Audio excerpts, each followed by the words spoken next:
Here we are today laying some of the black granite sets. These are the 100x100x50mm depth ones.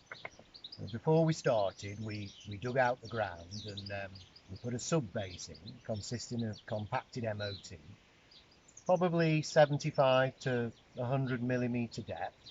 It's nice and compacted and levelled, and it's given us a nice firm base to work on.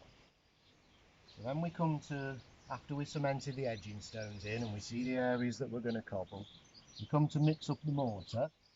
Now, I like to use a medium sharp or even a grit sand with cement at a 3:1 ratio.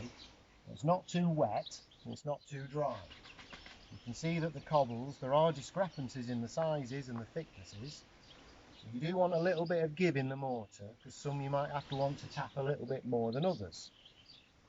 So when we've got everything how we want it, and we just take the cobbles, place them like so.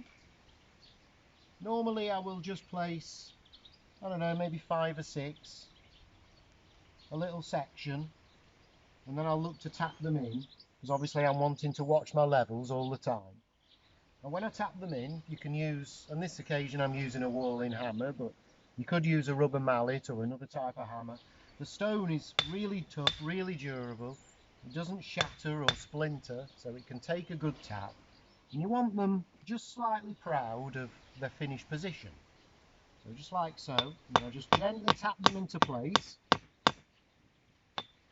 Not worrying too much about getting the levels just perfect at this time. Just want to get them somewhere close. And just work along like so. Just taking one, placing it in, just like so. Normally when I pick up a stone, I might look round it. Obviously the stone's natural split, so some sides are better than others. For example, this has a slight dip in the middle, so I'll probably put that on the base. I'll just put it in, just give it a gentle tap, just watching all the time my heights, making sure they're not standing too proud. In some of the thicker ones you have to hit a bit harder, that's okay.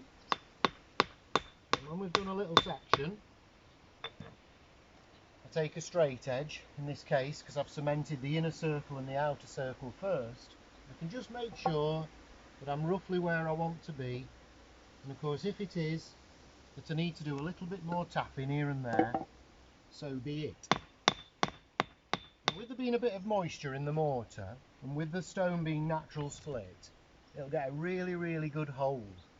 So you don't need to necessarily worry about wetting the cobbles beforehand. I normally don't bother. I'll just put them in like this, and at the end of the day, before I've cleaned the tools away, I might give it all a gentle misting down with the hose pipe, and it'll just help everything settle into place. That's it.